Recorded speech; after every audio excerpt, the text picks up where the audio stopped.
10th Maxல Chapter 6 Example 6.3 தான் நம்ம இப்போ பார்க்க போகிறோம். Prove that 1 plus cot square theta divided by 1 plus cosecant theta is equal to cosecant theta ன்னு கொடுத்துருக்காங்க. இப்போ நம்ம சொல்யூஷன் எடுத்து எழுதிக்கலாம். LHS என்ன கொடுத்துருக்காங்கன்னா 1 plus cot square theta divided by 1 plus cosecant theta நம்ம கொடுத்துருக்காங்க. இப்போ cot square theta வை நம்ம எப்படி எழுதலாம்னா cosecant square theta minus 1 is equal to cot square theta. இது வந்து trigonometry identity. இதை நம்ம நல்லா ஞாபகம் வச்சுக்கணும். இப்போ 1 plus cot square theta இடத்துல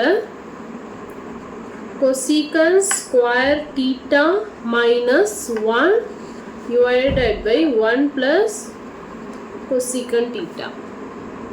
இப்போ இந்த 1 ஸ்கொயர் எடுத்துக்கலாம். ஏன்னா இது a ஸ்கொயர் மைனஸ் b ஸ்கொயர்ன்ற ஃபார்மேட்டில் இருக்குது. இப்போ நம்ம a square minus b square எப்படி எழுதலாம்னா a minus b into a plus பின்னு எழுதலாம். So 1 plus cosecant theta minus 1 into cosecant theta plus 1 அப்படின்னு எடுத்துட்டு 1 plus cosecant theta. இப்போ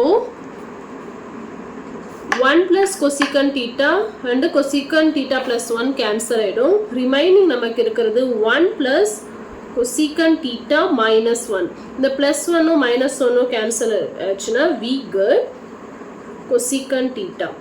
இப்போ நமக்கு RHS கிடைச்சிருது. So therefore LHS is equal to